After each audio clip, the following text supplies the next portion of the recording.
Good afternoon everybody, my name is Parth. कैसे हैं सब लोग?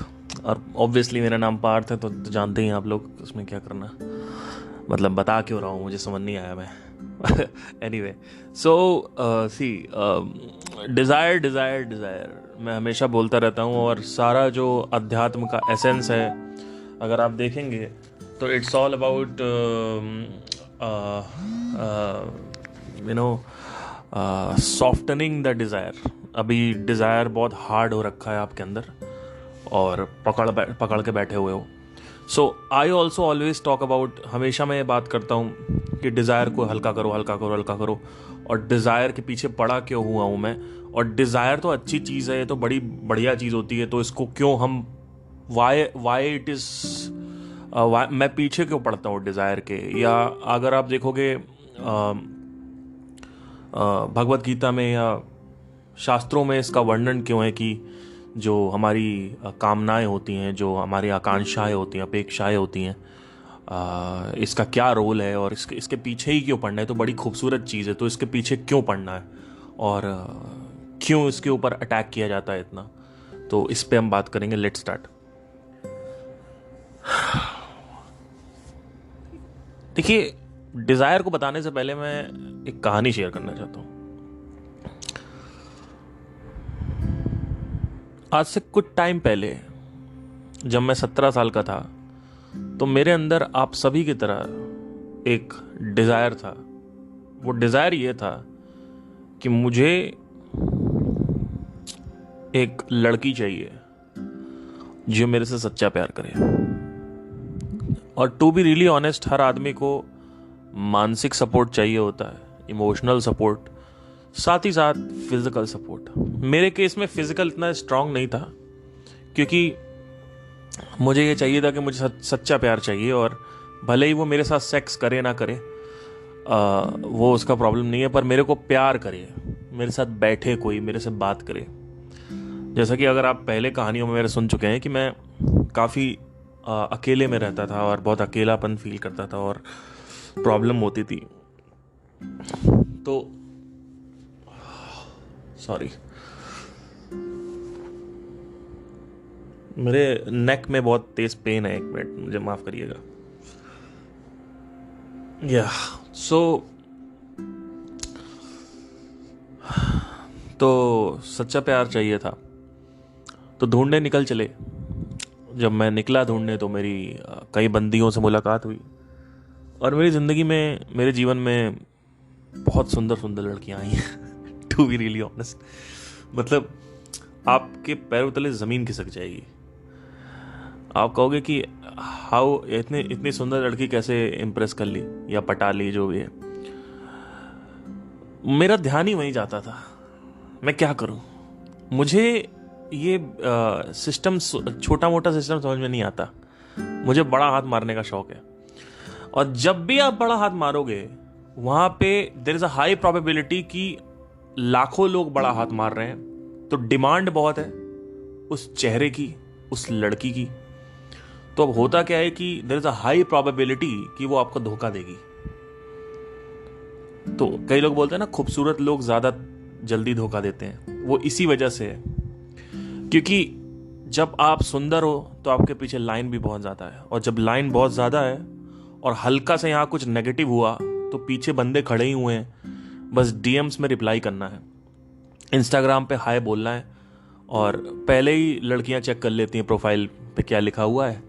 थोड़ा बहुत देखा, शक्ल वकल देखी, देखा ये वो, ये मेरे साथ तो नेगेटिव हो रहा है, पार्थ बड़ा नेगेटिव हो रहा है, पार्थ इज सो नेगेटिव, तो अब मुझे ये पसंद आ रहा है। क्योंकि उसको ये इल्यूजन होता है, मैंने आपसे क्या बोला कि ये गलत फहमी वर्ड अपने अंदर डाल लो, इसको मिसकंसेप्शन बोलते हैं या मिस परसेप्शन बोलते हैं।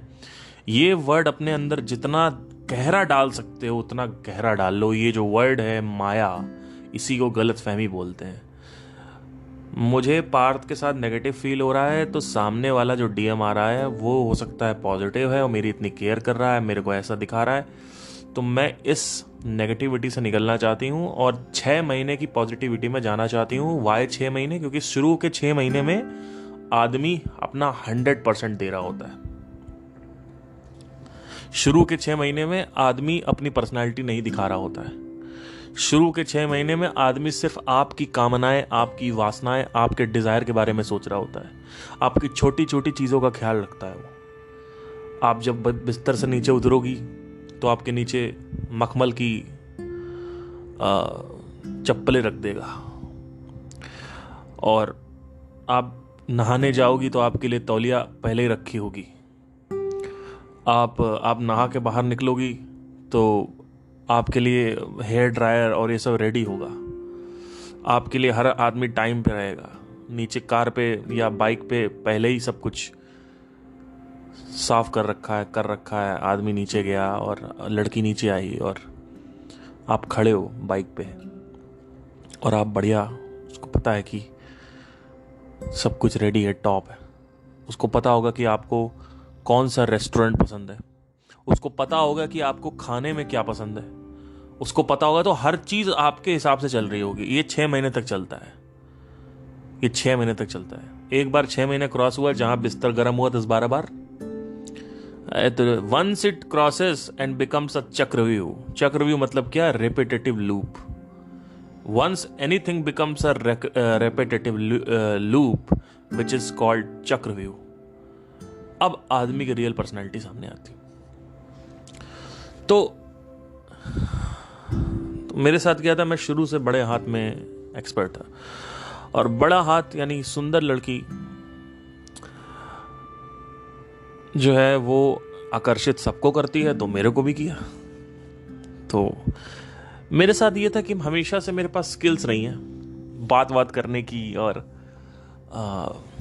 लोगों से बात करने की, और ये मतलब पटाने वटाने की, ये सब जो रहती है, तो काफ़ी मेरे पास रहा है। मैं क्या बताऊं आपको, सोच रहा हूँ ये बताऊं कि ना बताऊं। चलिए ठीक है, बता देता हूँ। तो मेरी जो कॉलेज में गर्लफ्रेंड थी, उसके साथ मेरा 4 साल अफेयर चला। काफ़ी सुंदर लड़की थी। तो हुआ क्या कि उसका शुरू में जो 2 साल थे उसमें उसका बॉयफ्रेंड था। तो फर्स्ट ईयर में ही मैंने उसको प्रपोज मार दिया था कि मैंने कहा मैं तुमको प्यार करता हूँ, मतलब मैं तुमको पसंद करता हूँ, और ऐसा है। तो उसने मना कर दिया, और उसको सोच के मैं ये गाना सुनता रहता था। आज भी वो गाना जब भी मैं सुनता हूँ तो वो फर्स्ट ईयर की याद आती है, कॉलेज की। दैट इज 2014, विच इज तेरे होके रहेंगे। ओ तेरे होके रहेंगे, ओ दिल जिद पे अड़ा है, ओ गलत फहमियां, तेरे होके रहेंगे, ओ तेरा शौक चढ़ा है, ओ। तो ये वाला गाना था। जब भी मैं गाना सुनता हूँ उसकी हमेशा याद आती है, और बारिशों की याद आती है। कर्नाटका में मैं रहता था। One of the best state ever. अगर आपको कहीं रहना है तो कर्नाटका में रहो, बहुत बढ़िया जगह है। तो फर्स्ट ईयर में उसने मना कर दिया। अब परसुएशन टेक्निक ये थी कि मैं उसकी सारी हेल्प करता था, लाइक उसके नोट्स की हेल्प। लाइब्रेरी में कुछ नोट्स निकालना है, ज़ेरॉक्स लेना है, तो मैं उसका ज़ेरॉक्स ले लेता था। तो लड़कियों को ना ये सब चीज़ें चैलेंजिंग लगती हैं, जैसे लाइब्रेरी में कौन सी बुक कहाँ रखी है, कंप्यूटर कैसे ऑन होगा, या फिर ज़ेरॉक्स कैसे निकालना है, और कंप्यूटर में जैसे कि कुछ अपलोड करना है। अब हमारे यहाँ सब कुछ सर्वर पे होता था, तो हमें चीज़ें अपलोड करनी होती थी वहाँ पे, या हमें अपना मार्क्स देखने होते थे, तो उसको वो लॉगिन करना नहीं आ रहा है।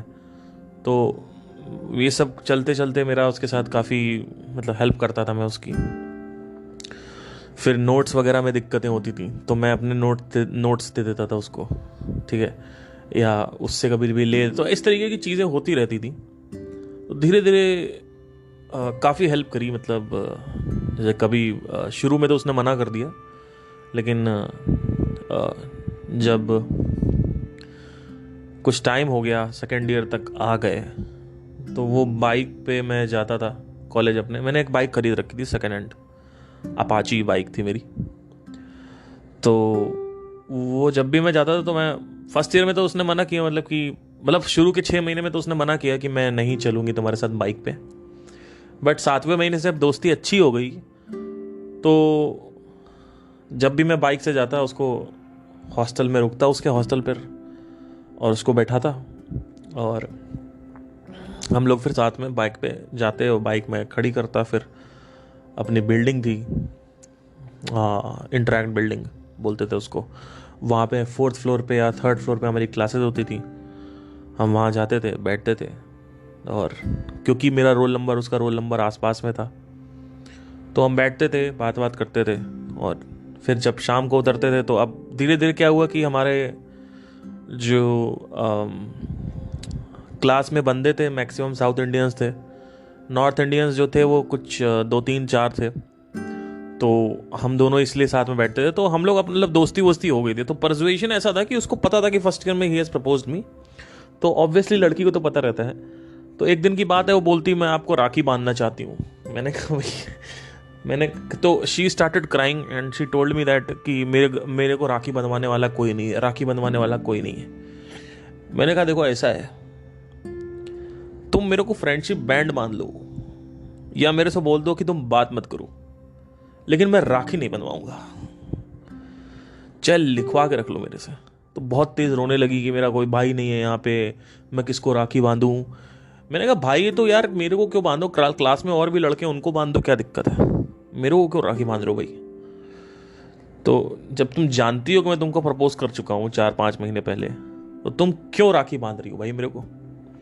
बट जानबूझ के कि इसको जल्दी से मैं इसको भाई बना लूं तो क्या होगा कि ये मेरा साथ छोड़ देगा, मतलब वो सोचना बंद कर देगा और हमारा पत्ता कट क्लियर हो जाएगा, तो हम फिर घूम सकते हैं साथ में।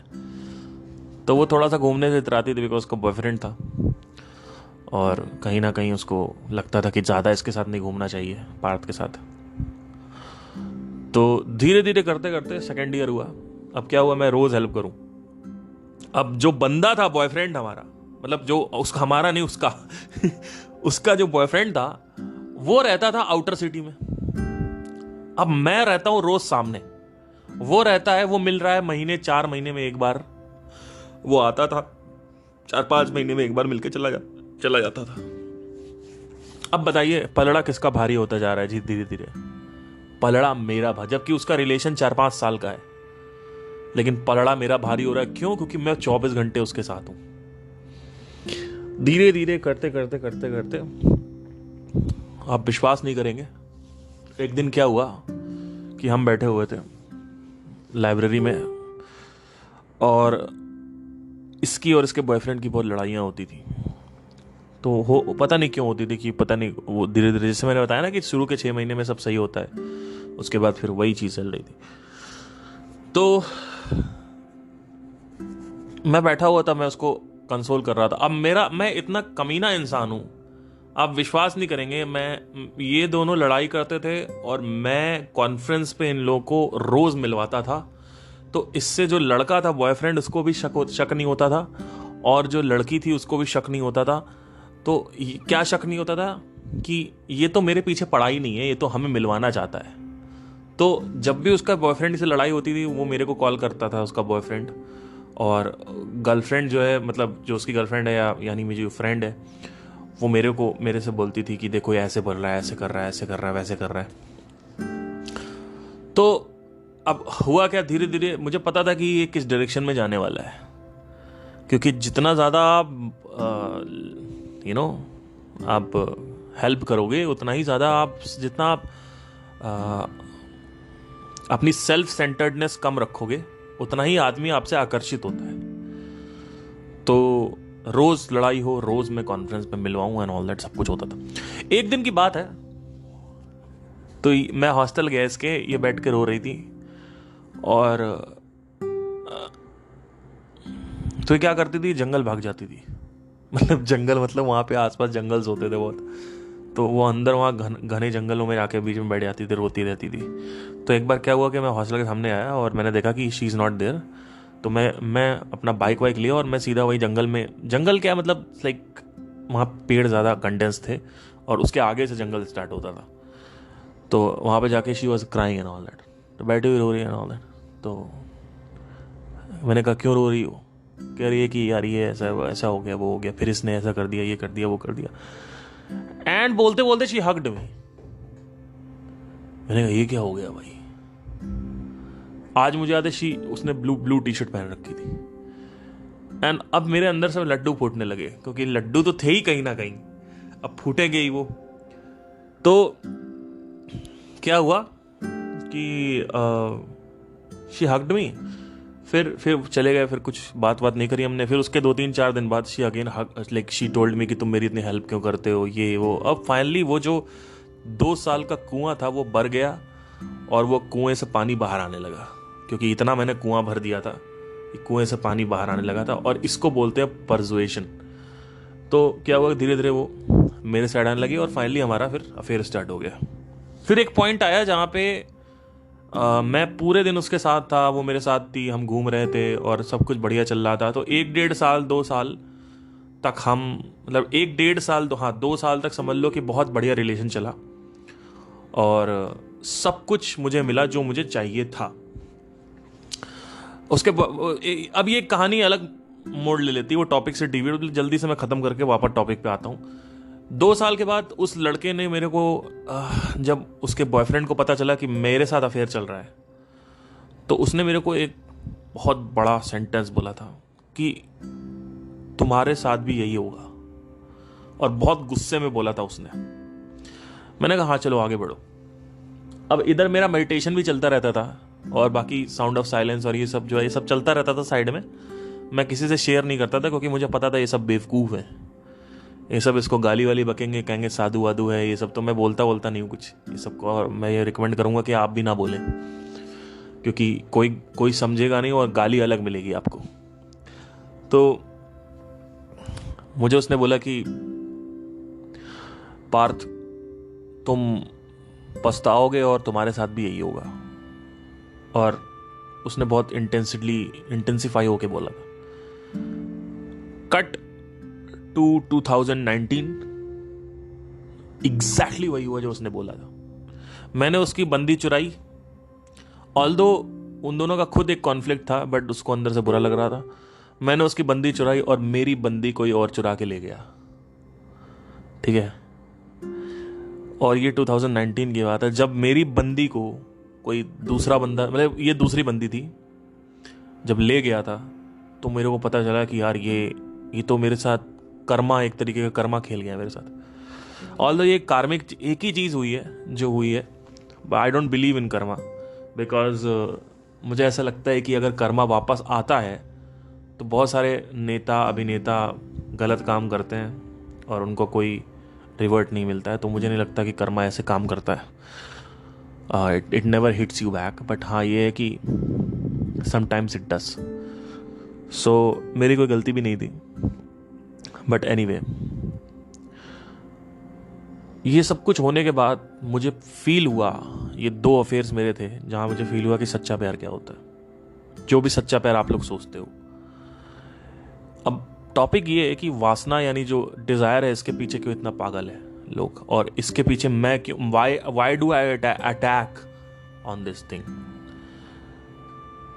द पॉइंट इज दैट मेरी जो बंदी थी, यानी जो मेरी जो गर्लफ्रेंड थी, उसके साथ जब मैंने टाइम स्पेंड किया तो मुझे रियलाइज हुआ कि मैं, शुरू में तो एक्साइटमेंट था, शुरू में मजा था, लेकिन फिर धीरे धीरे वो नॉर्मल हो गया और लाइफ में कोई एक्साइटमेंट नहीं था। ऐसा लगता है कुछ हुआ ही नहीं है, रेगुलर रोज वही एक ही लाइफ चल रही है।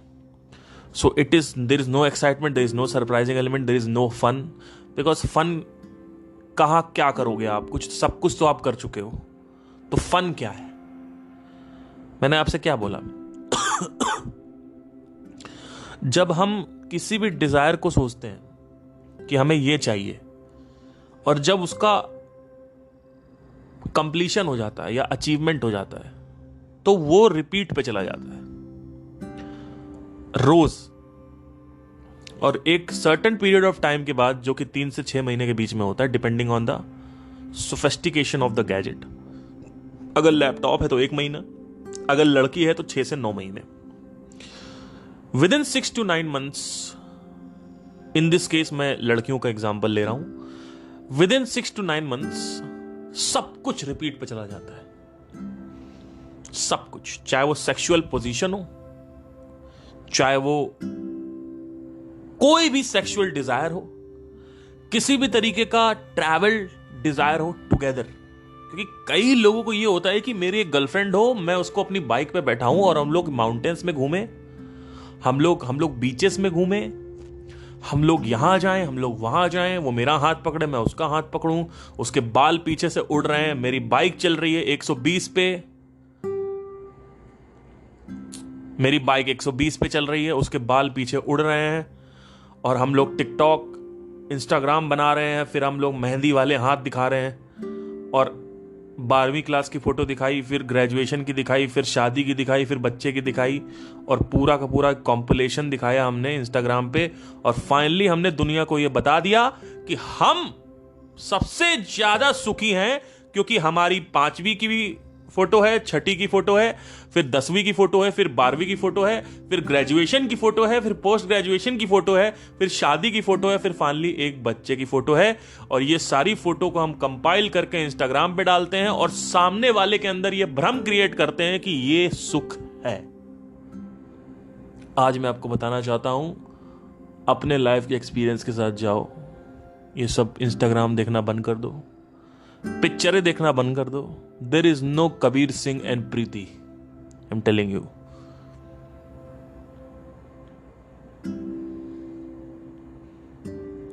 There is no Leonardo DiCaprio and Kate Winslet, Titanic वाले जो कपल्स हैं। There is no Romeo and Juliet. ये सब कुछ होता है, लेकिन once it goes on a fucking loop, एक बार अगर इसमें चक्रव्यूह आ गया और ये चक्र पे चला गया, क्योंकि हर चीज चक्र पे जाती है, हर चीज चरखे पे जा रही, चक्र पे जा रही है हर चीज।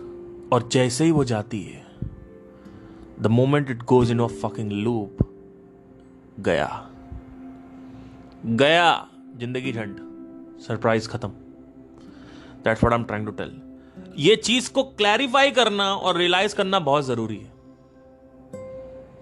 अगर आप ये चीज ये मत सोचो कि ये सिर्फ लैपटॉप में है, बाइक पे है या लड़की पे है। ये जो आपके सपने हैं ना, जो भी आपको बनना है, कि मुझे करोड़पति बनना है, मुझे कार खरीदनी है, मुझे स्टेटस बढ़ाना है, मुझे इंस्टाग्राम पे इतने फॉलोअर चाहिए, या मुझे कुछ नहीं होने वाला। आपके इंस्टाग्राम पे 10 मिलियन फॉलोअर्स हो गए, 2-3 महीने के बाद it goes on a fucking loop. चक्रव्यूह में एक बार वो गया, कोई वैल्यू नहीं उसकी। और कितने दिन बात करेंगे लोग। अभी मैं संदीप महेश्वरी के शो पे गया था 2 साल पहले, हार्डली 2 दिन बात करी लोगों ने, 2 दिन मेरे घर में 2 दिन बात करी, और मेरे घर वालों का तो मैसेज तक नहीं आया कि ये कहाँ चले गए। लेकिन हाँ, मेरे कुछ पुराने फ्रेंड्स हैं, उनका मैसेज आ गया कि पार्थ, मैंने तेरे को देखा, तूने उनसे ये बोल दिया कि कुछ मजाक किया था, मैंने वहाँ जोक क्रैक किया था संदीप महेश्वरी के शो पे, तो वहाँ पे उस पे लोग हंस रहे, मज़ा आ गया, बढ़िया बोला। काफ़ी लोगों ने, मेरे क्लाइंट्स जो हैं, मेरे म्यूज़िक प्रोडक्शन के बहुत सारे क्लाइंट्स हैं, उन्होंने मेरे को मैसेज किया, और वो भी 2-3 दिन बस, मैक्सिमम 2-3। तो ये जो लूप है ना, ये जो आप सोच रहे हो कि 10 मिलियन फॉलोअर्स और ये सब 2-3 दिन के लिए बातें हैं। और चाहे कुछ भी नेगेटिव भी अगर कुछ हो गया आपके साथ, जैसे कि फॉर एग्जांपल आपके किसी भाई ने या रिश्तेदार के मामा के लड़के ने या आपके दोस्त ने कार खरीद ली और आप तो बाइक से चल रहे हो, तो थोड़े दिन आपको, 2-3 दिन आपको खराब लगेगा कि इसने इतनी महंगी बाइक ले ली और इतनी महंगी कार ले ली, और मैं तो साला साइकिल पे चल रहा हूँ या स्प्लेंडर पे चल रहा हूँ। ये 2-3-4 दिन लगता है बस, मैक्सिमम 2-3-4 दिन लगता है, दैट्स इट। उसके बाद वो लगना, तो वो जो उसने होंडा सिटी निकाली या रेंज रोवर निकाली, वो सब उसका कोई फ़र्क नहीं है। उस बंदे के लिए भी वो चीज़ बकवास है, और आपके लिए तो है ही है, क्योंकि शुरू में आपको ख़राब लगेगा, जलन होगी, आपको दिखाया जाएगा नीचे, डाउनफॉल कराया जाएगा, आप डाउन सप्रेस किया जाएगा, लेकिन कोई फ़र्क नहीं है, क्योंकि अल्टीमेटली जब आदमी कोई सामान खरीदता है तो उसको शुरू के 24 घंटे में जितना वो निहारता है, जितना वो ध्यान देता है, पूरी जिंदगी में उतना नहीं देता उसके ऊपर ध्यान। वो शुरू के 24 से 48 घंटे में हर चीज को आदमी ध्यान से छूता है, देखता है, लेकिन एक बार वो लूप में चली गई तो आदमी उसको फिर देखता तक नहीं है। जैसे कि आपने देखा, शुरू की जब बाइक खरीदते हो आप तो बहुत उसकी केयर करते हो, फिर 6-7 महीने बाद आप कहते हो अरे गंदी होने दो, क्या करना, कोई फर्क नहीं पड़ता। तो it goes on a fucking loop, that I am telling. अब अभी भी इस उत्तर का जवाब नहीं आया है कि डिजायर के ऊपर स्पिरिचुअलिटी में अटैक क्यों किया जाता है, कि वाई डिजायर। क्योंकि डिजायर तो इतनी खूबसूरत चीज है, डिजायर ही नहीं होगा तो हम आगे कैसे बढ़ेंगे लाइफ में। तो होता क्या है कि अगर आप ध्यान से देखें तो डिजायर जो है वो बंधन और दुख क्रिएट करता है जिंदगी में। इस वजह से डिजायर से एंटी हैं स्पिरिचुअलिटी में लोग, अगेंस्ट हैं। क्योंकि डिजायर जो है, the moment you utter the word desire, suffering comes. अब सफरिंग कैसे होती है देख लेना ध्यान से, एक बार सुन लेना। आप महीने में जितने भी स्मोकर्स हैं यहां पे, आप रेगुलर 2 सिगरेट पीते हो लेट से, या 10 सिगरेट पीते हो लेट से। शुरू की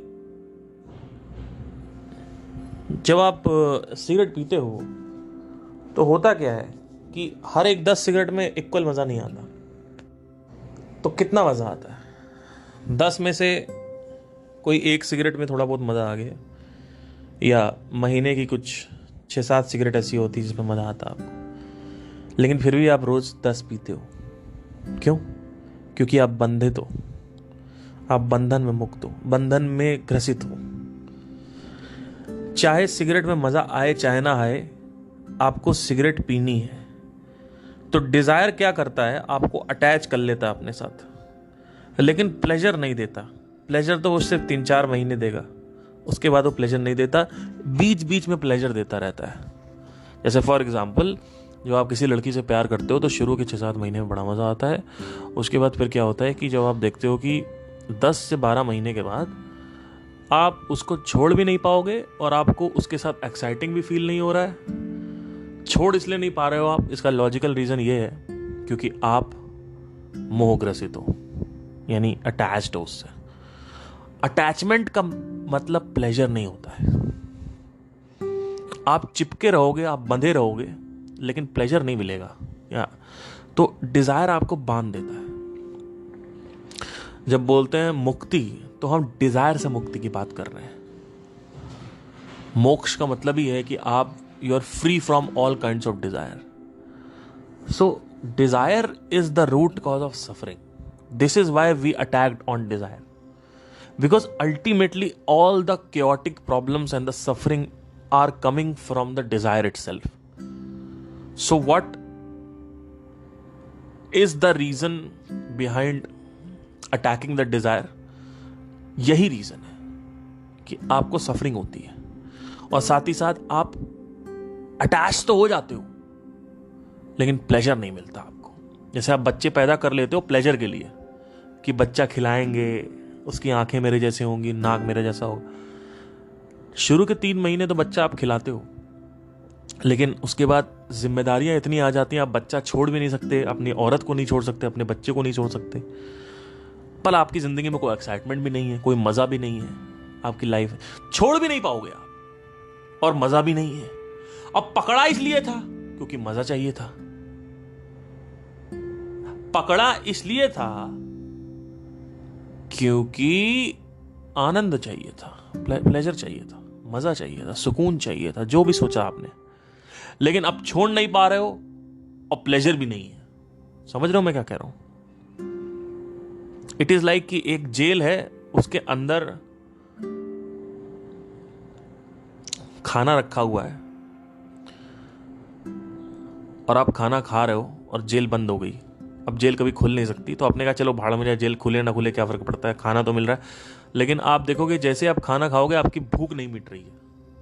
शुरू के 3-4 महीने तो भूख मिटी, लेकिन अब जितना ज़्यादा आप उससे चम्मच मुंह में डाल रहे हो, बार बार खाना खा रहे हो, खाना आपके मुंह में जा रहा है, पेट में भी जा रहा है, लेकिन भूख मिट नहीं रही है।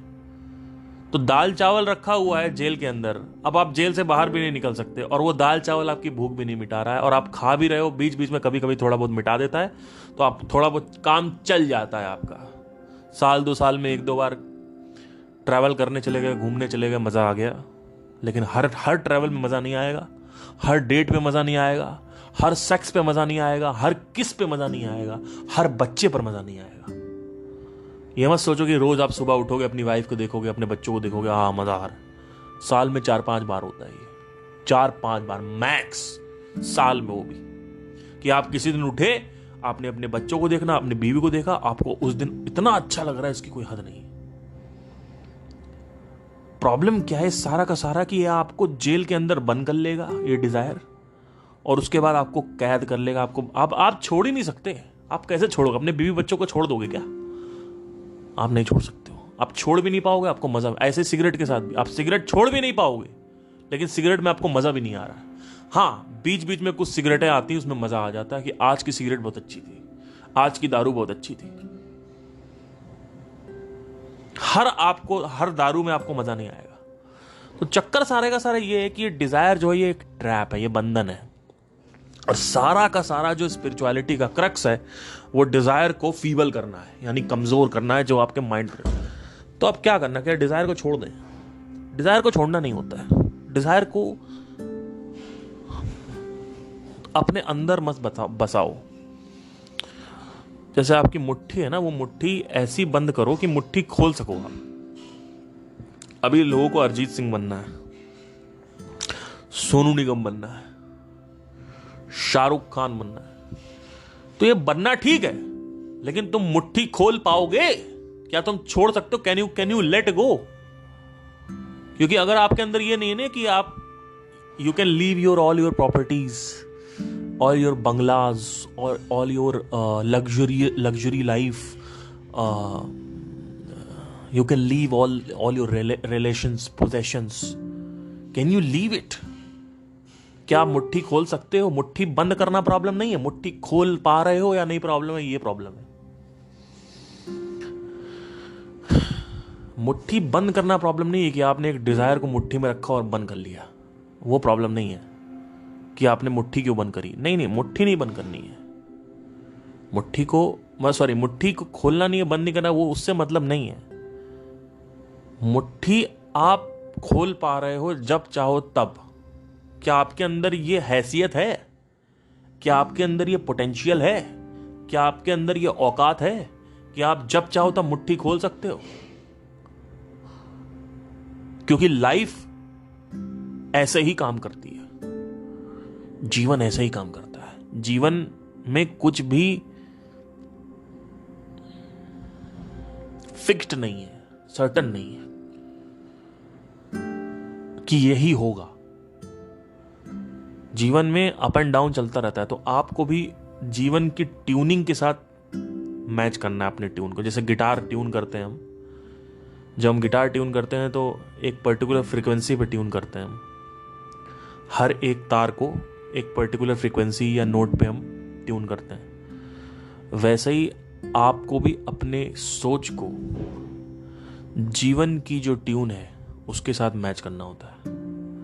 प्रॉब्लम क्या है, तुम लोग साला अपनी अलग ही ट्यून बना के बैठे हुए हो और जीवन की अपनी अलग ट्यून है। अब होता है संघर्ष और दुख, तो जीवन के साथ अट्यून्ड रहो, जीवन के साथ मिक्स एंड मैच रहो। जो जीवन कह रहा है, जो जीवन के रूल्स एंड रेगुलेशंस हैं, प्रोटोकॉल्स हैं, नियम कानून है, उसको जानो, उसको देखो, उसको ऑब्जर्व करो और उसके साथ रहो। देखो कि डिजायर जो एक्चुअली में है, क्या मैं उसको वैसे ही एक्सेप्ट कर पा रहा हूं, या मेरी इमेज जो डिजायर की माइंड में बनी हुई है वो कुछ और है, और वास्तविकता में जो जीवन की इमेज है डिजायर की वो कुछ और है। तो ये चक्कर जो है पूरा का पूरा मामला खराब कर देता है। कि आपने सोचा कि अब मैं मैं अपना पीसी असेंबल करूंगा और 2-3 लाख रुपए लगा के आपने पीसी असेंबल किया और आप गेमिंग खेल रहे हो और शुरू के 3-4 महीने आपको गेमिंग में बड़ा मजा आया, फिर आप कहोगे लाइफ में एक्साइटमेंट नहीं है और मैंने 2-3 लाख रुपए वेस्ट कर दिए। नहीं, आपकी जो स्टेप 1 की अप्रोच है वही गलत है। आपने गेम के लिए पीसी असेंबल कर लिया, दुनिया की चीजें असेंबल कर ली बिना ये जाने कि डिजायर का नेचर क्या है। आपके माइंड में जो डिजायर का नेचर है वो कुछ और है और जीवन के माइंड में जो डिजायर का नेचर है वो कुछ और है। तो जो जीवन है यानी जो लाइफ है उसको एज इट इज देखो, उसके प्रोटोकॉल्स को समझो और एक्सेप्ट कर लो, फिर उसके बाद चलो अपने हिसाब से। तब क्या होगा, लाइफ ट्यून में रहेगी। अब आप दास हो इस यूनिवर्स के, क्योंकि अगर तुम राजा होते तो तुम नियमों को तोड़ सकते थे। तो तुम राजा नहीं हो, क्योंकि मेटेरियलिस्टिक वर्ल्ड के कुछ लॉज हैं, उसके हिसाब से तुम्हें चलना पड़ेगा कि ज्यादा खाना खाओगे तो प्रॉब्लम है, कम खाओगे तो प्रॉब्लम है, ये दिक्कत है। तो डिजायर के ऊपर अटैक इसलिए किया जाता है क्योंकि desire is the root cause of suffering, और डिजायर जो है वो मोक्ष, एंटी मोक्ष है, पकड़ के बैठता है। और मैंने अभी कुछ देर पहले एक वर्ड बोला था, उस वर्ड का नाम है गलत फहमी, मिसकंसेप्शन या मिसपरसेप्शन। इसको माया बोलते हैं। इस वर्ड को अपने अंदर जाने देना। आपको हर मोड़ पे लाइफ में, चाहे आप 31 साल के हो, 32 साल के हो, 35 साल के हो, 40 साल के हो, 21 साल के हो, 20 साल के हो, 16 साल के हो, 14 साल के हो या 60 साल के बुड्ढे हो, मैं आपको एक चीज बता कर रखता हूं, इसको जाने देना। आपको लाइफ में हर एक मोड़ पे गलत फहमी होगी, हर एक मोड़ पे, कि मुझे ये लड़का मेरे लिए बड़ा अच्छा है और इसको मैं छोड़ देती हूं। फिर जैसे ही आप उस लड़के के पास जाओगे आपको पुराने वाले की याद आने लगेगी। क्यों? क्योंकि उसके अंदर कुछ प्लसेस थे, इसके अंदर कुछ प्लसेस है। वो प्लस उसके अंदर नहीं, वो प्लस उसके अंदर नहीं है। तो आपको गलत फहमी हुई कि मैं इंस्टाग्राम वाले लड़के से बात कर लूं, आपको गलत फहमी हुई कि मैं इस लड़के से शादी कर लूं, क्योंकि गलत फहमी तो है और क्या है। आपको लगता है कि ये ज्यादा बेटर है जो नहीं है आपके पास। ये गलत फहमियां होती हैं। मेरी लाइफ अभी ऐसी है, ये सही नहीं है। एक ये लाइफ, ये शाहरुख खान वाली लाइफ चाहिए, ये सही है। तो मुझे अंबानी की लाइफ चाहिए, मुकेश अंबानी की। ये लाइफ मेरे को सही है यार। ये थोड़ा सा ना, अभी मैं 60-70 हजार रुपए कमा रहा हूं, जब 15 लाख रुपए की जॉब हो जाएगी तब यार थोड़ा सा मतलब लाइफ सही हो जाएगी।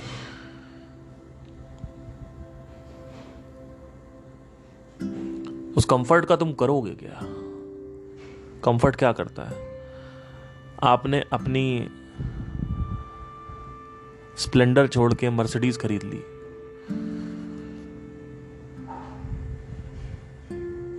दो 3-4 दिन अच्छा लगता है, उसके बाद क्या होता है?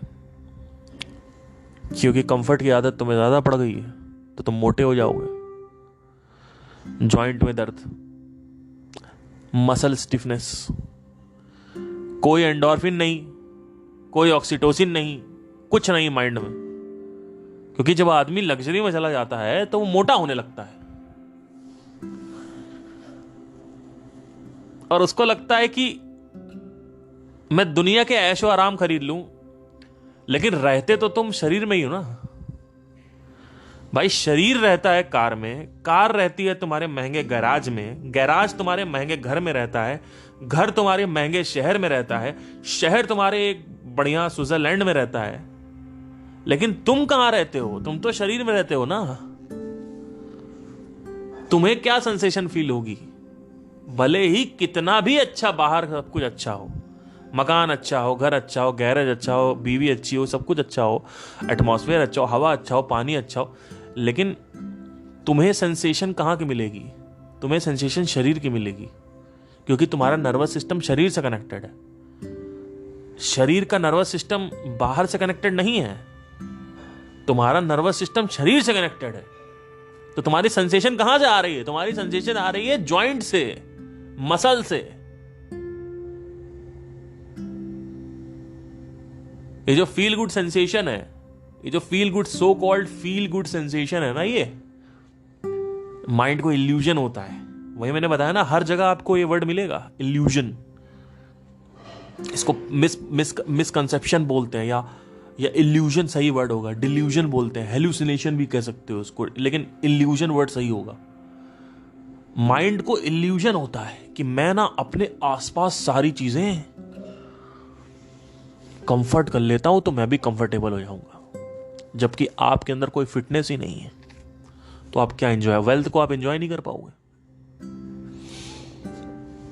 तो डिजायर पे अटैक इसलिए किया जाता है कि डिजायर जो है, that is the root cause of suffering. You need to understand this.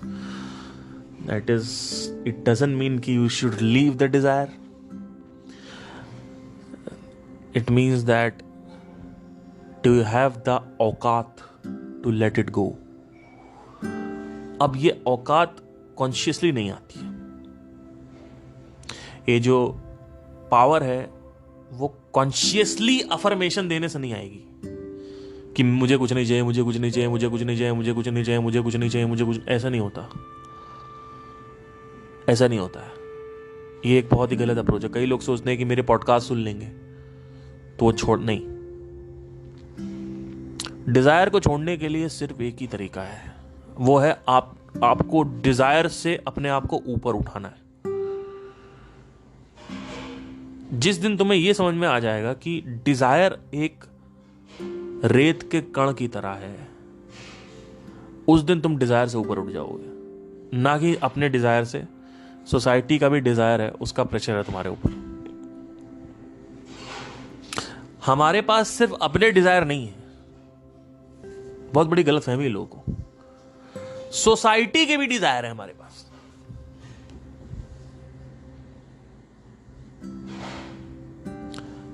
कि डॉक्टर बनना है, बड़ा आदमी बन के दिखाओ, पैसा वाला बन के दिखाओ, एक मकान तो होना ही चाहिए, एक कार तो होनी ही चाहिए, शादी तो होनी ही चाहिए, शादी हो गई तो बच्चा तो नहीं हो रहा तो होना ही चाहिए।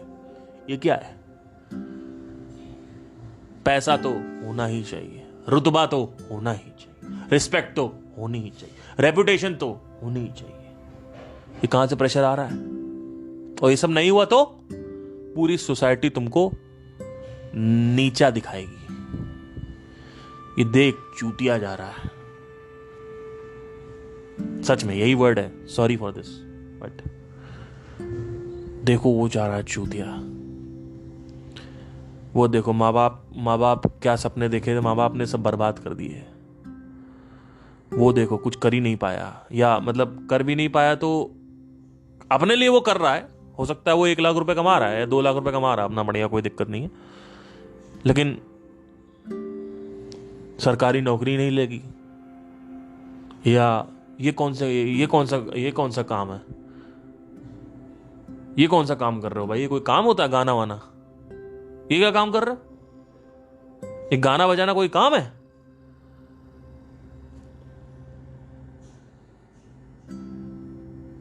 ये कौन सा काम है भाई? डांस को, ये डांस एकेडमी खोल ली, डांस करो, नचनिया हो क्या? मुजरा करोगे क्या? ये डांस होता है? हम अपनी लड़की नहीं देंगे तुम्हें। हम अपनी लड़की किसको देंगे? हम अपनी लड़की देंगे जिसने MBBS कर रखा हो। तो कई बार तो ऐसा होता है कि आप डांसर हो, सिंगर हो, और आप 1-2 लाख रुपए कमा रहे हो, अपना घर चला रहे हो, आपके पास कार भी है, सब कुछ है, लड़की के बाप ने मना कर दिया, कहता मैं नहीं दूंगा। ये जो लाइन है ना, ये लाइन मेरे को पसंद ही नहीं है। नंबर 1, नंबर 2, इसमें कोई स्टेबिलिटी नहीं है। नंबर 3, हमारे घर में क्या बोलेंगे कि हमने इसको, हमारी लड़की को किससे शादी करा दी? ये डांसर से? ये साला मुजरा करने वाला?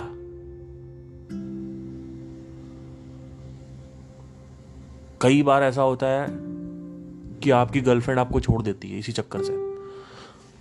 अब बताओ, अब ये है सोसाइटी का प्रेशर। ऊपर से घर वालों को अलग ताने आ रहे हैं, वो जा रहा साला, कुछ नहीं उखाड़ पाया। हमारे पैसे वेस्ट कर दिए, कितनी उम्मीदें थी तुमसे। तो तुमसे किसने बोला उम्मीदें लगाओ भाई? मैं साला क्या तुम्हारा गुलाम पैदा हुआ हूं क्या कि तुम्हारी मैं उम्मीदें पूरी करूंगा? नहीं नहीं, हमने तुमको पैदा किया, तुमने कुछ पैदा वैदा नहीं किया है, तुम लोग मजे मार रहे थे। और पैदा तुमने क्या किया? तुम बच्चा बना रहे थे क्या?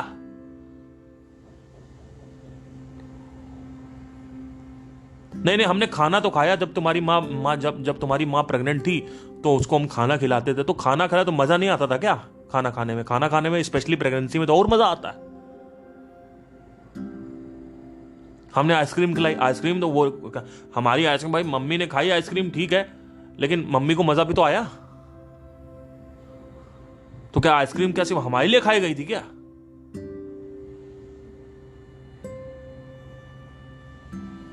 हमने पैदा किया, तुमने क्या पैदा किया भाई? तुमने क्या पैदा कर दिया? मुझे समझ नहीं आया तुमने क्या पैदा किया है। मुझे समझ नहीं आ रहा कि तुमने क्या बच्चा घुस के अंदर बनाया था क्या? नेचर ने किया है, और जाता आदमी अल्टीमेट नेचर में ही है। पैदा भी नेचर में होता है, नेचर में जाता है। ये बीच में ये माँ बाप का क्या सिस्टम आ जाता है कि भैया ये हमने किया तो ये तुम्हें करना ही पड़ेगा, और जस्ट बिकॉज कि तुमने पैदा किया इसका मतलब ये थोड़ी कि मैं पूरी जिंदगी तुम्हारा गुलाम रहूंगा।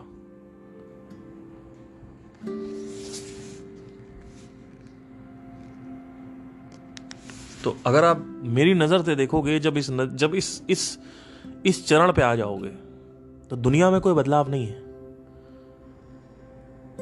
दुनिया में कोई बदलाव नहीं हुआ है, ध्यान देना। बदलाव सिर्फ तुम्हारे अंदर होता है। फिर बातें होती है कि हमने तुमको पाला पोसा, तो वो तो आपका फर्ज बनता है ना भाई। हम कोई जानवर के बच्चे तो है नहीं कि शेर का बच्चा पैदा हो गया या गाय का बच्चा बछड़ा पैदा हो गया तो वो थोड़ा बहुत उसको एक दो दिन हेल्प किया, अपना वो खड़ा हो गया, अपने आप खाने पीने लगा। भाई इंसान का बच्चा ऐसा है, उसको नर्चरिंग चाहिए। 1-1.5 साल, 2 साल, 10 साल, 6 साल, जो भी है, इंसान का बच्चा ऐसे ही होता है। तो वो तो आपकी जिम्मेदारी बनती है ना। आपने बच्चा पैदा किया तो नर्चर नहीं करोगे क्या? तो पाला पोसा का क्या मतलब होता है? कि मतलब एहसान कर दिया मेरे ऊपर तुमने? वो तो मेरा भी बच्चा अगर कल को होता है तो मुझे भी करना पड़ेगा। कि तुमने मतलब अगर एहसान किया तो तुम मतलब अपने हिसाब से चलाओगे कि ये उखाड़ दिया तुमको ये करना है, तुमको यही करना है, तुमको कुछ नहीं कर पाए लाइफ में। समझने की कोशिश करो। मैं आज जिस स्टेज पे हूं ठीक ठाक है, मतलब कर लेता हूं मैं, और आगे भी मेरी यही कोशिश रहेगी कि आज मैं अगर लाखों कमा रहा हूं तो कल मैं करोड़ों कमाऊं। ये मेरी स्टेज रहेगी और मेरी ये जिद रहेगी भी। लेकिन मेरी मुट्ठी बंद है और जब चाहूं तब मैं खोल सकता हूं मुट्ठी। और ये जो प्रेशर है ना सोसाइटी का, क्योंकि ये मेरा डिजायर है कि मुझे कुछ करना है, लेकिन लोगों का भी डिजायर है, इसका भी प्रेशर है आपके ऊपर। तो ये दोनों डिजायर से आप ऊपर आओगे कैसे? जब आपको ये पता चलेगा, आप क्वेश्चनिंग करोगे, ट्रेस करोगे हर एक वो जो बोल रहे हैं ये सोसाइटी वाले आपको, उसको आप क्वेश्चन करोगे, तब आप उससे ऊपर उठ सकते हो। नंबर 1। नंबर 2, आपकी आइडेंटिफिकेशन चेंज होनी चाहिए। अगर आपकी आइडेंटिफिकेशन जो सबसे ज्यादा इंपॉर्टेंट है वो ये है कि मैं ये शरीर हूं, तब तो भैया कुछ नहीं हो सकता, क्योंकि अब आप एक तुच्छ प्राणी हो। शरीर मतलब छोटा। शरीर की क्या औकात है मुझे बताइए? आपका बिस्तर भी आपसे बड़ा है। तो जब तक तुम शरीर समझते हो तब तक तुम एक हाथी जैसे, डायनासोर जैसे बड़े डिजायर से कैसे लड़ पाओगे? हिम्मत ही नहीं आएगी। पर जिस दिन समझ आ गया उस दिन ये सब चीजें हावी होना बंद हो जाएंगी। क्योंकि पहली चीज तो आपका डिजायर ही आपके ऊपर हावी नहीं होगा। क्यों? क्योंकि आप बड़े हो गए डिजायर से, आपकी पहचान बड़ी हो गई ना भाई। एक आदमी अगर ये जानता है कि वो ये ब्रह्मांड है, तो छोटी मोटी चीजें उसके लिए क्या मायने रखती मुझे बताओ? चाहे मिले चाहे ना मिले, और चाहे वो अपने ही डिजायर हो या किसी सामने वाले के डिजायर हो, उससे क्या फर्क पड़ता है? कई बार ऐसा होता है कि आपकी गर्लफ्रेंड आपको छोड़ के चली जाएगी क्योंकि आप सक्सेसफुल नहीं हो, या आप ऐसा काम कर रहे हो जो उसके बाप को पसंद नहीं है। तो अब क्या होगा? अब कैसे लड़ोगे? कहां जाओगे? क्या करोगे? कैसे अपने आप को, फिर आपके अंदर क्या आएगा? अब मुझे सक्सेसफुल होना है तो मैं इसके बाप को दिखाऊंगा, धड़कन पिक्चर की तरह। धड़कन पिक्चर में यही होता है, उसकी अक्षय कुमार शादी हो जाती है, वो बेचारा गरीब होता है।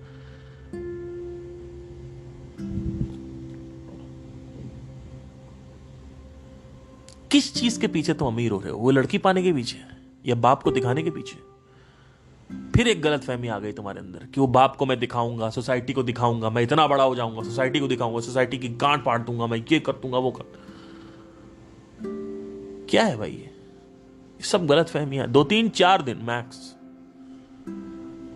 4 दिन की चांदनी है, फिर अंधेरी रात है। कोई फर्क नहीं पड़ता किसी भी चीज से। लेकिन जहां काम करना है वहां अगर तुमने काम कर लिया तब फिर तुम ऊपर उड़ गए। क्योंकि अब इसी वजह से आत्मज्ञान जरूरी है, क्योंकि बिना आत्मज्ञान के आप कंट्रोल ही नहीं कर सकते डिजायर को अपने। और डिजायर जो है वो आपको बांधेगा ही बांधेगा, आपको दबाएगा ही दबाएगा। बहुत सारे डिजायर होंगे आपके। कभी की शादी हो जाती है तो पति के ही डिजायर हो जाते हैं कि तुम कुछ नहीं करती हो, हाउस वाइफ हो। है हिम्मत अपने पति को छोड़ने की? ये डर लग रहा है। और डर भी खत्म हो जाएगा, क्योंकि डरना क्या है? अकेले में रहोगे, डर ही नहीं लगेगा। क्या डरना? किससे डरना?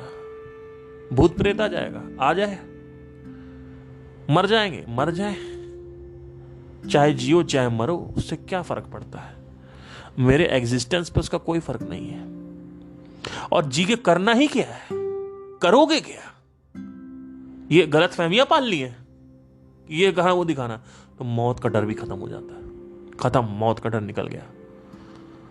रात में लोग बैठे मेडिटेशन कर रहे हैं, डर रहे हैं, वो कोने में कोई खड़ा हुआ है, कोने में कोई खड़ा हुआ है। अबे मर जाएगा तो क्या करेगा? क्यों जीना चाहता है तू? क्यों इतना शमशान घाट को बाहर बना रखा है शहर के? शमशान घाट को बीच चौराहे पे बनना चाहिए मेरे हिसाब से। और रोज लोग निकले, रोज देखें, रोज लोग की फटके हाथ में हो जाए कि भैया ये तुम्हारा अंतिम वो है। लोग को रोज वो, अभी लोग ना इल्यूजन में जी रहे। मैंने आपसे क्या बोला था थोड़ी देर पहले कि दुनिया की रियलिटी कुछ और है और आदमी अपनी कुछ रियलिटी अलग ही बना के बैठा हुआ है। जब शमशान घाट बीच उसमें आ जाता है तो क्या होता है? लोग जो एक्चुअल रियलिटी उसमें जीना चालू कर देते हैं कि ये है अंतिम सत्य, वो नहीं जो तुम सोच रहे हो। ये एक्चुअल लाइफ है, वो नहीं जो तुम सोच रहे हो। जो तुमने अपने माइंड में इतनी बड़ी बड़ी चीजें बना रखी है ना, कि बड़ा कर रखा, हर चीज को तुमने बड़ा, हाथी जैसा, डायनासोर जैसा बड़ा कर रखा। मैं ये कर लूंगा, मैं वो कर लूंगा, मुझे ये बनाना है, मुझे वो बनाना है, मुझे ये दिखाना, मुझे ये चाहिए, मुझे वो। जैसे ही देखते हो आदमी मर गया तो आपके सामने रियलिटी, तमाचा पड़ता है आपको, मौत का तमाचा, कि भाई ये सब जो मैंने बड़ा कर रखा है इसकी वैल्यू है भी या नहीं है? इसकी तो कोई वैल्यू नहीं है, क्योंकि ये तो 20-30 साल के पोजेशंस हैं, तो खत्म हो जाएंगे। और जब मैं मर रहा हूंगा तो मेरे अंदर डर होगा, तो क्यों ना मैं कुछ ऐसा करूं कि जब मैं मर रहा हूं तो डर ही ना हो। फिर लाइफ दूसरी डायरेक्शन में निकल जाती है आपकी, कि आपको पता चल जाता है मरने वाले हो ना 20-30 साल में, 40 साल में, तो आपको पता चलता है कि यार मैं गलत तरीके से जी रहा हूं जिंदगी अपनी, मुझे अपनी जिंदगी को दूसरों मोड़ देना है, जीवन के साथ जीना है, ना कि वो जीवन जो लोग अपने माइंड में बना के बैठे हुए हैं। वो एक गलत दूसरा जीवन है। गलत फहमियां, समाज की वासनाएं, डिजायर्स, कामनाएं, ये सब कुछ बेकार है, क्योंकि अल्टीमेटली इसकी कोई वैल्यू नहीं है एग्जिस्टेंस के सामने। जो अल्टीमेट रियलिटी है वो है मौत। उसके सामने क्या वैल्यू है इसकी, बताइए मुझे अरिजीत सिंह बनना, क्या करोगे? 20-30 साल बन के तुम करोगे क्या? मुझे समझ नहीं आ रहा। और अरिजीत सिंह अगर तुम बन भी गए तो 6 महीने में बोर होने वाले हो। करोगे क्या? मैं ये नहीं कह रहा हूं मत बनो, मैं कह रहा हूं मुट्ठी खोलने को औकात है कि तुम अरिजीत सिंह अगर बन भी गए तो क्या छोड़ने के लिए रेडी हो, या पकड़ के बैठे हो, हाय मेरे माँ बाप, हाय मेरे बीवी, हाय मेरा बच्चा, हाय मेरी दौलत, हाय मेरे रुतबा, हाय मेरी कंपनी, हाय मेरा पैसा।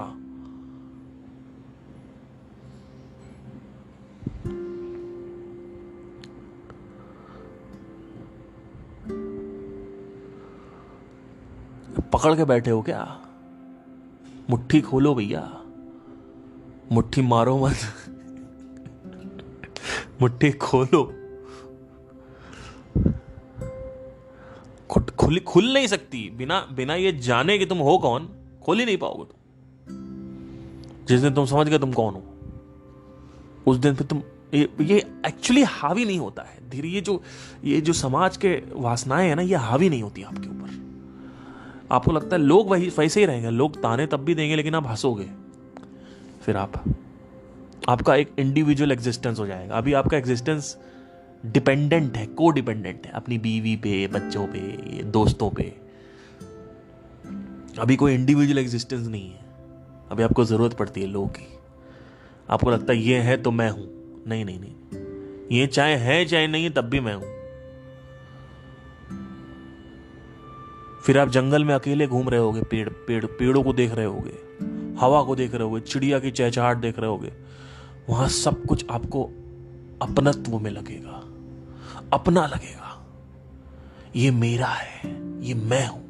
वो चिड़िया की आवाज में मैं हूं, ये पेड़ पौधे मैं इससे निकला हूं और वापस इसे मैं मिल जाऊंगा। फिर आप जीवन एवोल्यूशन के बारे में समझने लगते हो। अच्छा कैसे कैसे इवॉल्व हुआ ये, पहले पेड़ आए, फिर ये आया, फिर धीरे धीरे फिर ये हुआ, फिर वो। आप धीरे धीरे जो ट्यूनिंग है नेचर की, उसके साथ ट्यून होने लगते हो। जो फ्रीक्वेंसी है नेचर की, जो पिच है नेचर का, जो नोट है, उस नोट, उस सुर के साथ अपना सुर मिलाते हो। और उसी सुर के साथ जब अपना सुर मिलाओगे तभी तुम जिंदगी सही जी पाओगे। फिर तुम्हारे मन में ये नहीं होता कि अरे यार मैं इतने पहाड़ पे आया हुआ हूं, काश मेरी गर्लफ्रेंड भी होती साथ में। नहीं नहीं नहीं, अकेले हो, पत्तियों को छू रहे हो, कुत्तों के साथ बैठे हो, एक कनेक्शन फील करते हो आप कि ये भी मैं हूं, वो पानी बह रहा है वो भी मैं हूं। और अगर मैं अभी इसी पानी में कूद के जान दे दूं अपनी, तो मैं भी पानी और मिट्टी बन जाऊंगा। तो एक्चुअली रियलिटी क्या है? एक्चुअल रियलिटी तो यही है ना कि हर तरफ मैं हूं। तो अकेलापन तो खत्म हो गया। ये जो कामनाएं है, डिजायर्स हैं, वो सब आपने करके देख लिए। आपको समझ में आ गया कि इसमें कोई, इसकी कोई दो कौड़ी के बेकारी है, साला सब बेकार है, ये इसकी कोई वैल्यू नहीं है। इसको बोलते हैं मुक्ति।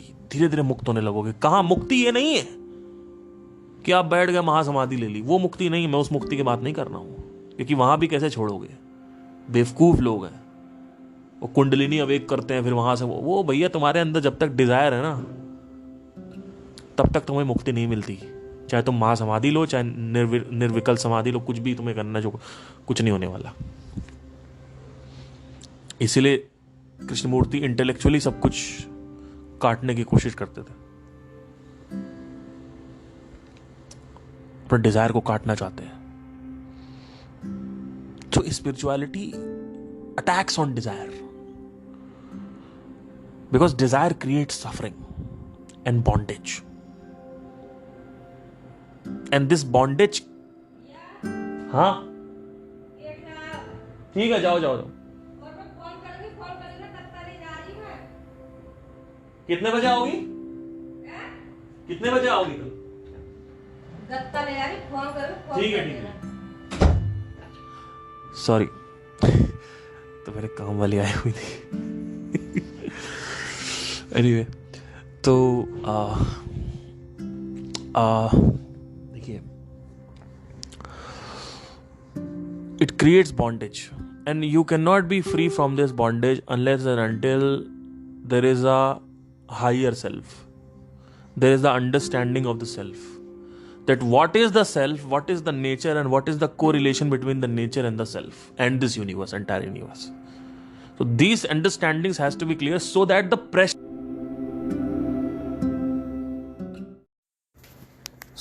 pressure of the desire is not created inside.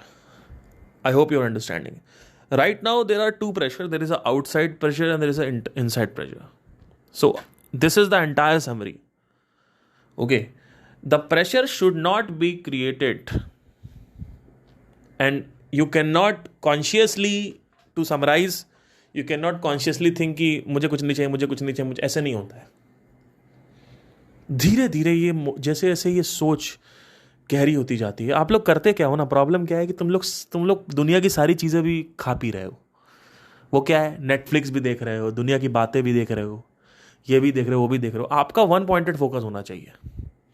अगर आपको स्पिरिचुअलिटी में ही आज़ाद होना है, फ्रीडम चाहिए, तो आपको वन पॉइंटेड फोकस होना चाहिए कि भाई ये चीज़ करनी है, इसको अंदर डालना है अपने अंदर, इस समझ को. और मेरे जितने भी प्रश्न हैं उसके सवाल मुझे ढूंढने हैं, उसके जवाब मुझे ढूंढने हैं. जब ये जो प्रश्न है इसके सारे उत्तर हो जाएंगे, धीरे धीरे आपके अंदर अंडरस्टैंडिंग गहरी होती जाएगी. तुम असंग हो, विश्व साक्षी हो. खुद को छोटा मत समझो.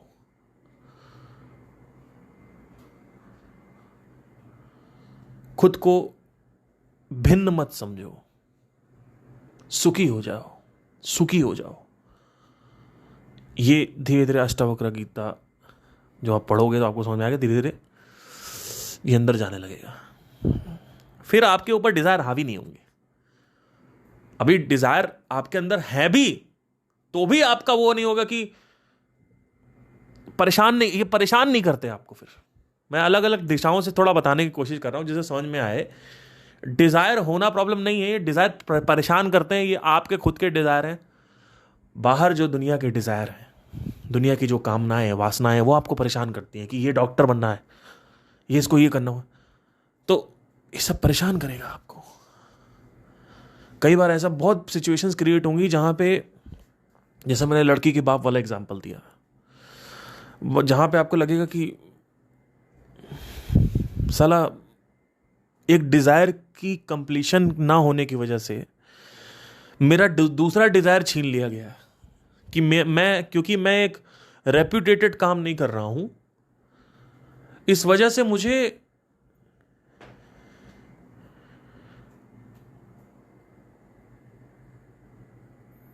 मेरी लड़की या बंदी छीन ली गई, मेरा प्यार छीन लिया गया और किसी और से शादी करा दी गई, क्योंकि मैं उस डेजिग्नेशन पे नहीं हूं जिस डेजिग्नेशन पे लड़की का बाप चाहता है. अब क्या करोगे? है कोई तरीका? लेकिन अगर आपके अंदर पहले ही बैठा हुआ हो कि रह चाहे जा, आपकी अंडरस्टैंडिंग अच्छी हो, बुद्धि थोड़ी शार्प हो, कि आपको पहले से ही पता है कि अगर आ भी जाती है तो कोई बहुत सुखी नहीं होने वाला था मैं. अल्टीमेटली वो बंधन है.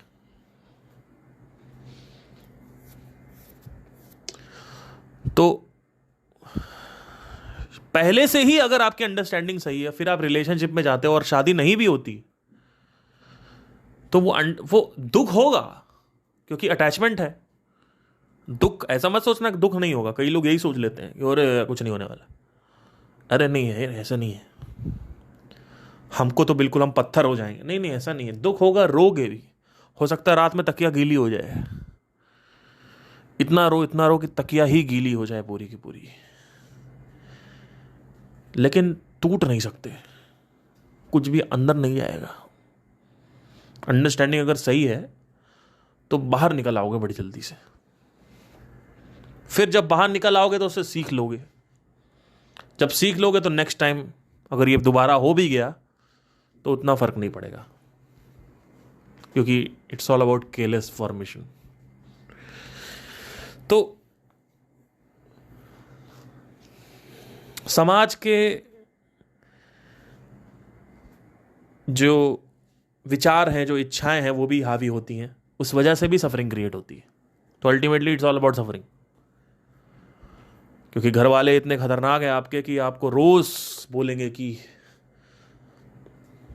देखो तुम्हारा उनका मामा का लड़का कहाँ पहुंच गया, तुम कहाँ चले गए। उनसे ये पूछो कि क्यों मैं साधारण नहीं रह सकता। वाई दिस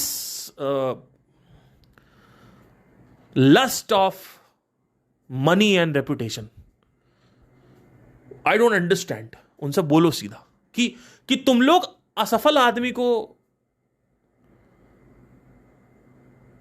या कम पैसे वाले आदमी को, या चलो असफल मान लिया, कोई आदमी असफल है, उसको तुम चूतिया क्यों समझते हो? मुझे समझ नहीं आ रहा। आप देखो, अगर ध्यान से देखो, स्पिरिचुअलिटी के पॉइंट ऑफ व्यू से देखोगे तो चाहे असफल हो चाहे सफल हो, चाहे तुम अमीर हो, अंबानी हो, जेफ बेजोस हो, बिल गेट्स हो, चाहे तुम एक फकीर हो, क्या दोनों का अलग अलग मूल्य है या फिर मूल्य बराबर है? बराबर है। लेकिन सोसाइटी के पॉइंट ऑफ व्यू से क्या होगा? मूल्य बराबर नहीं है। यही है, इसी को मैं बोल रहा हूं कि आपका अपना एक अलग सुर छिड़ा हुआ है और इस दुनिया का अपना एक अलग सुर है, एक अलग ट्यूनिंग है, एक अलग प्रोग्रामिंग है, एक अलग सोच है, एक रूल्स एंड रेगुलेशन, नियम कानून है। और आपके अपने अलग नियम कानून है जिंदगी को लेके, और हर आदमी का अलग अलग है। किसी को 1 लाख रुपए का नियम कानून है, किसी को 10 लाख रुपए का नियम कानून है, कोई 50 लाख पे है, कोई 100 करोड़ पे है। अपने अपने अलग अलग नियम कानून बना के चल रहे हो। तो आपके माँ बाप को सफलता पसंद है, और सफलता मतलब वो ऐसा सफलता नहीं जो आपकी सफलता हो सकता। आप एक डांसर हो और आप 1.5 लाख रुपए कमा रहे हो, 2 लाख रुपए कमा रहे हो, बना रहे हो, अपना पैसा निकाल रहे हो, लेकिन पूरी की पूरी सोसाइटी आपको मुजरे वाली नजर से देख रही है। और यही होता भी है, ये मुजरा करते हैं।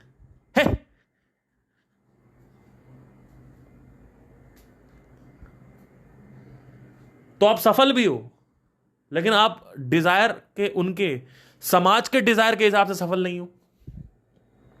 तो अब क्या होगा? अब क्या होगा? अब आपको नीचा दिखाया जाएगा, आपके ऊपर प्रेशर बनेगा, क्योंकि आपको कोई अप्रिशिएट तो करेगा नहीं, आपको सब डिप्रिशिएट करेंगे, आपको सब तुच्छ प्राणी, छोटा प्राणी समझेंगे। लेकिन क्या वास्तविकता में आप छोटे प्राणी हो?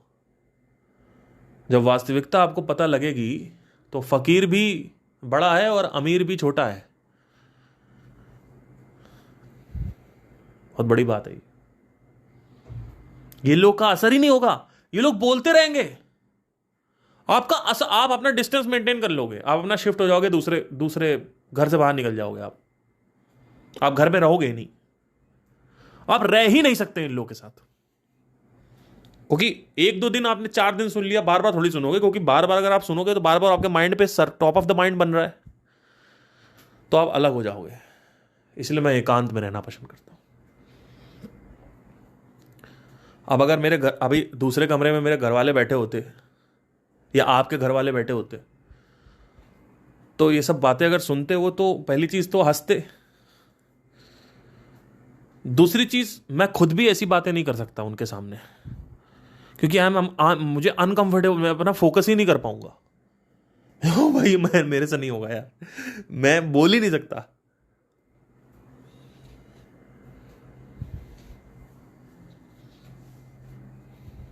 तो आप अलग रहोगे। अब अलग में भी अलग, आप सोचते हो अलग रहना, कई लोग बोलते हैं कि मुझे अलग रहना, अलग रहना। अब अलग रहने के लिए भी औकात चाहिए। मैं पैसे की बात नहीं कर रहा हूं, अकेलेपन की बात कर रहा हूं। क्योंकि बड़ी जल्दी लगती है लोगों को बोलने में कि हम तो अलग रहेंगे, अकेले रहेंगे। रह के दिखाओ, पीछे से पॉटी निकल आएगी अकेले रहने में। और अकेला रहने का मतलब ये नहीं है कि रोज दोस्त आ रहे हैं, दारू चल रही है, या वो अपना बेड पे उधर पबजी खेल रहा, आप इधर अपना पबजी खेल रहे हो, या आप लैपटॉप पे बैठे हुए हो। अकेले मतलब अकेले। क्योंकि अकेले रहोगे और अशांति फील होगी, बेचैनी फील होगी, तो क्या होगा, मन कहेगा बाहर जाओ, कुछ गर्लफ्रेंड बनाते हैं, है ना। तो मतलब चक्कर क्या है सारा का सारा, इट्स नॉट अबाउट कि गर्लफ्रेंड मत बनाओ, मैं बस ये बोल रहा हूं कि अकेले रहने के लिए भी तो कुछ चाहिए ना, तो कैसे रहोगे। तो बहुत सारे फायदे हैं, इसके आत्मज्ञान के छोटे मोटे फायदे नहीं है। ऐसे ही नहीं कृष्ण ने आत्मज्ञान अर्जुन को दिया था महाभारत की युद्ध भूमि पे। ऐसे ही नहीं स्वामी विवेकानंद, रामकृष्ण परमहंस और रमन महर्षि और ओशो और रजनीश और ये सब बोलते चले आ रहे हैं, कृष्णमूर्ति। और ऐसा नहीं है कि सिर्फ इसको आपको समझना है और आपने कहा चलो ठीक है अब मैं समझ गया, मैं कौन हूं, मेरी सारी प्रॉब्लम सही हुई। नहीं नहीं, ऐसा नहीं है। प्रॉब्लम फिर भी रहेंगी, लेकिन मुट्ठी बंद नहीं है, मुट्ठी ढीली है, टाइट नहीं। मतलब क्या, ये कितनी बड़ी से बड़ी प्रॉब्लम आ जाए,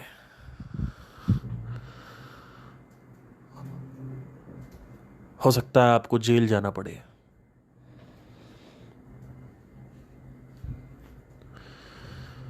आई नो कि मैं बहुत बड़ी बड़ी प्रॉब्लम्स बोल रहा हूं, लेकिन कहीं ना कहीं अगर ये बैठ गया आपके अंदर कि आप कौन हैं, तो फिर चीज़ों को टैकल करना आसान हो जाता है।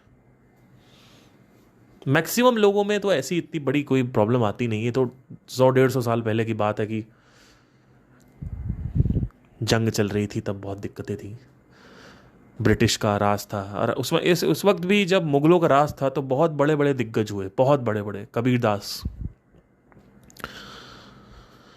बहुत बड़े बड़े स्वामी विवेकानंद, रमन महर्षि, ये सब उसी टाइम के तो हैं जब मुगल चले गए और ये ईस्ट इंडिया कंपनी आ गई तब। तो आपको बीच में टांग अड़ाने की जरूरत ही नहीं है सरकार के बीच में, आप अपना अलग रहो, है ना। तो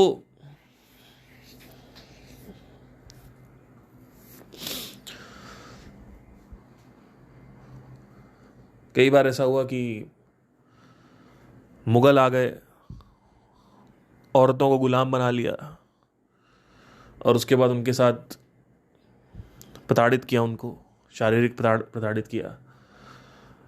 जो स्पिरिचुअलिटी वाले थे जो लोग, उनको मतलब ही नहीं था किसी चीज़ से बिकॉज वो कर भी क्या सकते, वो अपना अपना ही अपने अपने अपना घूम रहे हैं, मगन है। तो ये सारा का सारा जो खेल है ना, ये समझ का है। आई होप आपको समझ में आया हो कि why spirituality is attacking on desire. Thank you so much, take care, bye.